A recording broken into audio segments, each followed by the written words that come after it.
এই কে তুমি? এই জঙ্গলে কি করছো? জঙ্গলে রাক্ষসী মুরগির উৎপত্তি বেড়েছে। তুমি এখান থেকে জলদি যাও, না হলে রাক্ষসী মুরগি তোমাকে খেয়ে ফেলবে। আজকে সকালবেলায় আমাদের ডিপার্টমেন্ট থেকে গ্রামের সবাইকে জানিয়ে দেওয়া হয়েছে। তুমি কি শোনোনি সেই কথা? সব কিছু জেনে শুনে মরতে এসেছো কেন তোমরা? এটাই আমার মাথায় ধরে না। যাও এখান থেকে, এখানে আর একটু দাঁড়াবে না। সেন্টু আর মিন্টুর কথা যদি পুলিশ জানতে পারে তাহলে আমাদের ডাকাত ভেবে ধরতে পারে। না, ওদের কথা বলা যাবে না। এই কি হলো? তুমি কি চিন্তা করছো? এখনো যাচ্ছ না কেন? কি ব্যাপার? তুমি কিছু বলছো না যে?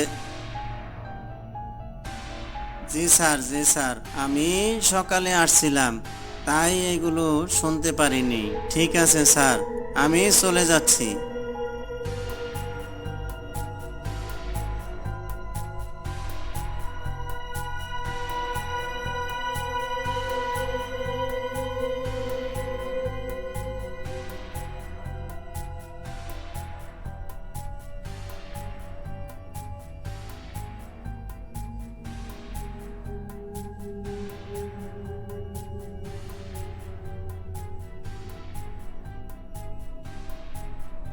ওই দেখ মিন্টু, গাছটার মধ্যে কত মধুর শাক। এত মধুর শাক আমি আগে কখনো দেখিনি।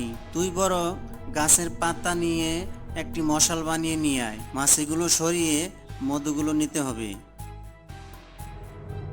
ঠিক আছে, তুই এখানেই থাকিস, তোকে যেন আর খুঁজতে না হয় এই জঙ্গলের মধ্যে।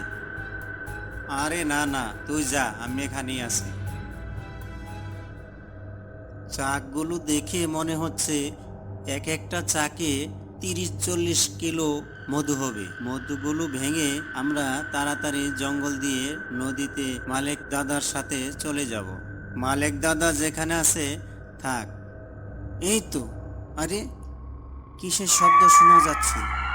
কি কি হতে পারে এটা? এভাবে ডাকছে কেন? মা, এটা তো বাঘ না। বাঘের তো এরকম শব্দ হয় না। তাহলে কি এটা? এ কি? এটা আবার কি? এরকম প্রাণী তো জীবনে দেখি নাই।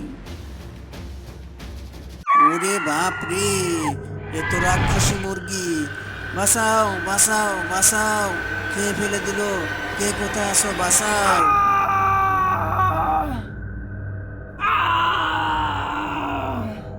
এ কি? এ তো সেন্টুর গলা। তাহলে কি সেন্টু কোনো বাঘের খপ্পরে পড়লো নাকি? ওই তো, ওই তো কিসের ডাক যেন শোনা যাচ্ছে, কিন্তু এটা তো কোনো বাঘের গর্জন নয়। তাহলে এটা কি? গিয়ে দেখি তো। এ কি? এ কি? এটা তো রাক্ষসী মুরগি। রাক্ষসী মুরগি এলো কোথা থেকে? সর্বনাশ! বাঁচাও বাঁচাও বাঁচাও বাঁচাও, কে কোথায় আছো? বাঁচাও! এ কি? মালেক দাদা কোথায় গেল? তাহলে কি ওই রাক্ষসী মুরগির গর্জন শুনে মালেক দাদা পালিয়েছে? এখন উপায়? পুলিশ মনে হয় চলে গেছে। এবার আমি নৌকাটা ঘুরিয়ে আবার আগের জায়গায় যাই।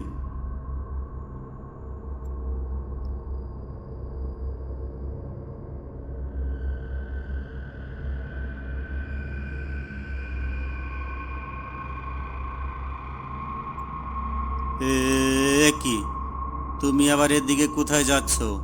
তোমাকে না বারণ করলাম এদিকে আসতে? তারপরও তুমি এদিকে আসছো কেন?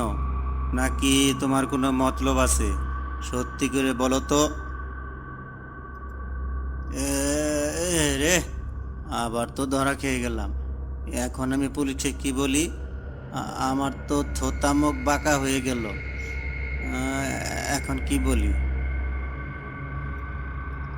রহিম মিয়া, এই বেটাকে ধরে জাহাজে তুলো তো। বেটার মনে হয় কোনো মতলব আছে। আজ্ঞে না স্যার, আমি একটা মাছ দেখে মাছের পিছু নিয়ে এখানে এসে পড়েছি। আমি ইচ্ছে করে আসিনি স্যার। ঠিক আছে, আমি আমি চলে যাচ্ছি। ঠিক তো? সত্যি করে বলছিস তো? এরপর যদি তোকে এখানে দেখি তাহলে কিন্তু তোর খবর আছে। যা ভাগ এখান থেকে। ঠিক আছে স্যার, ঠিক আছে স্যার, আমি এখনই যাচ্ছি।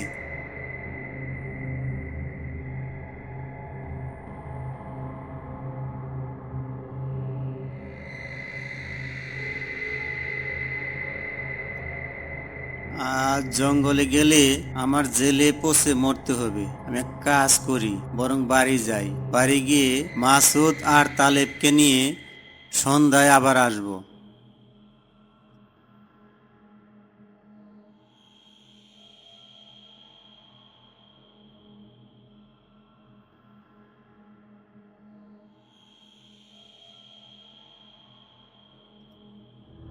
ওই তো, ওই তো একটি নৌকা আসছে।